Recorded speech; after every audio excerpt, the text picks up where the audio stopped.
Chairman و publisher جنگ group میر جاوید الرحمان کی وفات پر اسپین میں پاکستانی نژاد صحافی برادری نے انتہائی دکھ کا اظہار کیا۔ انہوں نے کہا کہ میر جاوید الرحمان کی قائدانہ صلاحیتوں سے جنگ گروپ نے صحافتی اقدار کی نئی جہتیں شروع کی۔ صحافت کے لیے ان کی گراں قدر خدمات کو ہمیشہ یاد رکھا جائے گا۔ میر جاوید الرحمان کی وفات پاکستانی صحافت کا ایک بڑا نقصان ہے۔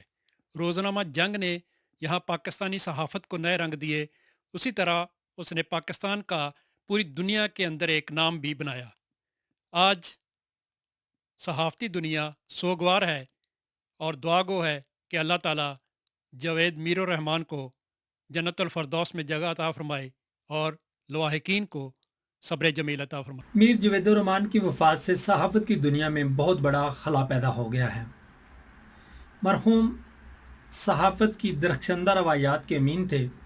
ظالم و جابر حکمرانوں کے سامنے کلمہ حق کہنا انہی کا حصہ تھا۔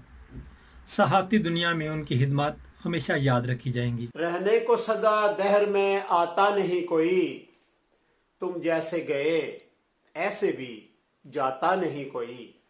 ہمیں جنگ گروپ کے پبلشر اور چیئرمین میر جاوید الرحمان صاحب کی رحلت کا بہت افسوس ہے۔ اللہ تعالیٰ ان کی مغفرت فرمائے اور ان کے لواحقین کو صبر جمیل عطا فرمائے۔ کیمرہ ٹیم کے ساتھ Jawad Cheema, Geo news, Barcelona, Spain.